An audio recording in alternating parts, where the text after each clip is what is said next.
Συμπληρώθηκαν φέτος 200 χρόνια από την καταστροφή της Κάσου, από τον παντημό, από το ολοκαύτωμα όπως το λέμε, και φυσικά οι εκδηλώσεις ήταν ιδιαίτερα λαμπρές.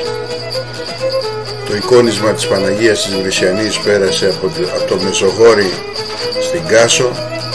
Η ίδια η πρόεδρος της Δημοκρατίας ήρθε στο νησί και τίμησε το ολοκαύτωμα. Μεγάλη ήταν η παρουσία του στρατού, των ενόπλων δυνάμεων, καθώς η φρεγάδα Ναβαρίνο του πολεμικού ναυτικού έδεσε δίπλα στον τόκο της Κάσου. Ακόμα και μέλη της άγημα της προεδρικής φρουράς παρήλασε μπροστά από το Δημαρχείο, προκαλώντας μεγάλο ενθουσιασμό στα πλήθη. Και του χρόνου, να είμαστε καλά, να το ξαναγιορτάσουμε.